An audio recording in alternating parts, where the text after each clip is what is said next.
کہ ملک میں جو ناانصافی ہو رہی ہے، جو ظلم بربریت جاری ہے، اور مائنز اینڈ منرلز کے حوالے سے انہوں نے جو بل پاس کرنے کی ناکام کوشش کی ہے اور یہاں کی دولت کو قبضے میں لینے کی کوشش کی ہے، یہ 18ویں ترمیم کے خلاف ہے، یہ آئین کے خلاف ہے، یہ پروونشل اٹانومی کے خلاف ہے۔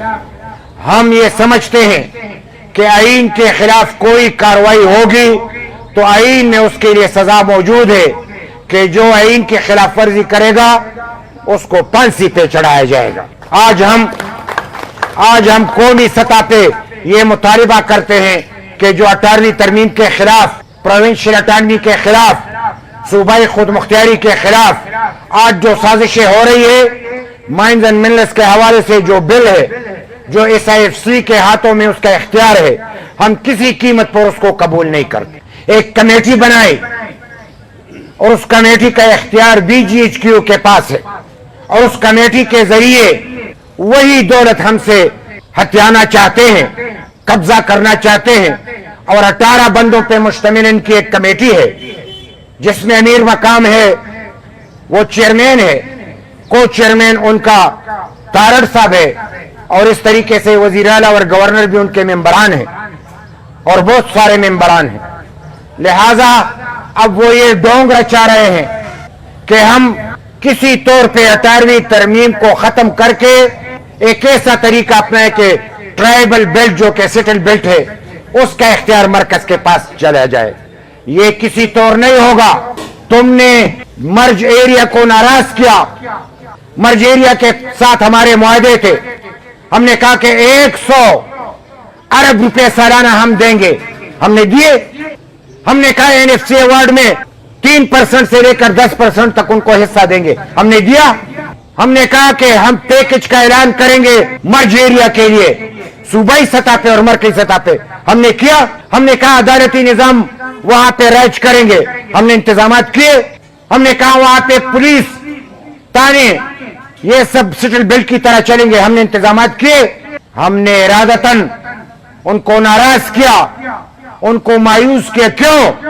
کہ یہ مرکز اور صوبے کی سازش ہے کہ وہ ناراض ہو جائے تو جو اختیار آئین میں ان کو ملا ہے ان کو واپس لیں گے۔ ہم یہ کبھی نہیں ہونے دیں گے۔ ہم 18ویں ترمیم کے خلاف، صوبائی خود مختاری کے خلاف، آئین کے خلاف اور مرج ایریا کے خلاف سازش کو ناکام بنائیں گے۔ ہم کسی طور پر ان کی اجازت نہیں دے سکتے۔ مرکز کو چاہیے کہ سازشیں کرنا بند کر دے، صوبے کو چاہیے کہ وہ سازشیں کرنا بند کر دے اور مرج ایریا کو اپنے حق دے، مائنز اینڈ منرلز سے ہمیں اپنے اختیار دے، اور صوبائی خود مختاری مکمل طریقے سے دے۔ بصورت دیگر یہی پاکستان تھا۔ تم نے شیخ مجیب الرحمان کو، اس نے الیکشن جیتا، تم نے نہیں دیا تو 2 لخت ہوا اور مشرقی پاکستان بنا۔ جو اختیار تم نہیں دینا چاہ رہے تھے وہ اپنے ساتھ لے کے گئے نا۔ تو تم ہمیں یہ بتانا چاہتے ہو کہ تم پاکستان کے ساتھ رہو گے تو تمہیں اختیار نہیں ملے گا، تمہارے بچوں کو نوالا نہیں ملے گا، تمہارا کاروبار نہیں چلے گا، مہنگائی ہوگی، غربت ہوگی، کاروبار کے راستے بند ہوں گے۔ تم ہمیں یہ تانا بھی دینا چاہتے ہو اور ہمیں یہ یقین بھی دلانا چاہتے ہو کہ جب تک تم پاکستان کے پاس ہو تو تمہیں اختیار نہیں ملے گا، کیونکہ DGSPR نے یہاں پہ کوہاٹ میں تقریر کرتے ہوئے کہا کہ یہ جہاں پہ جو قدرتی وسائل ہیں اس پہ پختونوں کا اختیار نہیں ہے، یہ پاکستان کے ہیں، یہ تمہیں جہیز میں نہیں ملے، نہ تمہاری وراثت ہے۔ DGSPR صاحب، میں تمہیں یہ بتانا چاہتا ہوں، یہ ٹھیک ہے کہ یہ ہمیں جہیز میں نہیں ملے، جہیز میں تو تمہیں ملے ہوں گے۔ جب ہم انگریز کے خلاف لڑ رہے تھے تو تم انگریز کے ساتھ ہی تھے، تو انہوں نے اپنے لوگوں کے لیے جہیز چھوڑا ہوگا۔ ہم تو غدار تھے، لیکن وراثت ہے ہماری، یہ وراثت ہے، یہ وراثت نہ مغلیہ خاندان ہم سے لے کے گئے، نہ سکھ لے کے گئے، نہ انگریز لینے میں کامیاب ہوئے۔ ہم نے جانوں کا نذرانہ پیش کیا، اپنی دھرتی کی حفاظت کی، اور ہم نے اپنا حق مانگا اور ہم نے اپنا حق وصول۔ اب آپ کو بھی بتانا چاہتے ہیں کہ اگر رضاکارانہ طور پہ آئین میں جو حق ملا ہے نہیں دو گے تو پھر تو وہی بات ہو گئی کہ یا حق یا آزادی۔ یہی ایمن ولی خان نے کہا تھا، یہی بس اتنی سی بات ہے، خدا را میں تمام پاکستانیوں کو کوٹ کھڑے ہو اپنے حقوق کے لیے، صوبائی خود مختاری کے لیے، خصوصی طور پہ خیبر پختونخوا اور بلوچستان کے عوام کے خلاف جو گہری سازشیں ہو رہی ہے، اس کے خلاف ایک ہو، اور ہم انشاءاللہ تعالی پاکستان میں جمہوری مقابلہ ہم نے کیا ہے، جمہوریت کے ذریعے حق حاصل کیا ہے، انشاءاللہ تعالی یہ ظلم کرتے رہیں گے، ہم مقابلہ کرتے رہیں گے، جیت ہماری ہوگی اور ان کو شکست ہوگی. البته دو قسمه دهشتګردي چې څنګه مونږ به وی چې بیډ او ګوډ اوس بیډ چل کړی دی، هغه ماینر مینز قبضه کړی دي.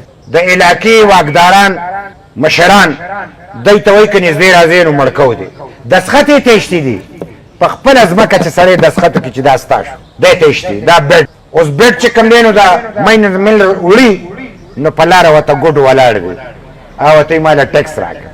نو زما په پیسو باندې دهشتګرد پوهي، ګوډم به پیسې اخلي او بیډم پیسې اخلي، او زما خپل پښتانه د لوږې نه مري، زما د اوسېدو ځای نشته، په ما باندې ډرون اټیکونه کېږي. تر اوسه چې کوم دی نو خودکش دماکې او ماینز او په دې به اوس ډرون رالو ډرون، او په ډرون کې زما بچي مري، نو زما پښتانه به مري او ستا دهشتګرد به مزې کوي. او څه چل دی هغلته چې کوم دی نو سیکیورټي جنسان پرتی، نو دا ولې نه ختمیږي؟ نیشنل اکشن پلان باندې عمل ولې نه کوئ؟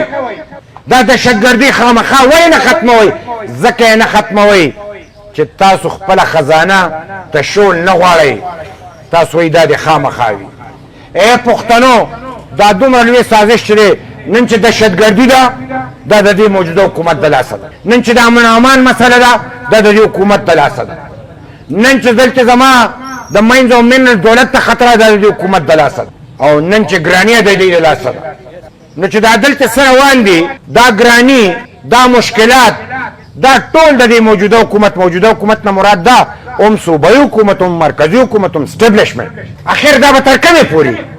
ای پښتنو، دې دپاره موږ ستاسو دې درد او کوڅې ته راغلي. دا خبره کور کور ته ورسوئ، دا زما د بچو د مستقبل خبره ده، دا زما د وطن خبره ده، دا زما د خاورې خبره ده، او زه مظلوم یم، د ظالمانو لاس کې ورغلی یم، خو ظالم ته سر نه ټیټوم، یا به زه مرم او یا به د دې مظلومانو د حق ترې ناخلم، زه چې کوم دی دی ته سر نه ټیټوم. په دې د نه اجازت غواړم، وایي ای پښتنو، ای لیونو پښتنو، ای پښتنو، ای لیونو پښتنو، ای تسنشي پرګنو پښتنو، راځئ چې کور کې معرکه شو سره، د سیالۍ وخت دی چې جرګه شو سره، دنیا بدلیږي ورته ځان بدل کو، او دا د ظلم زوړ خوړلی ګلستان بدل کو.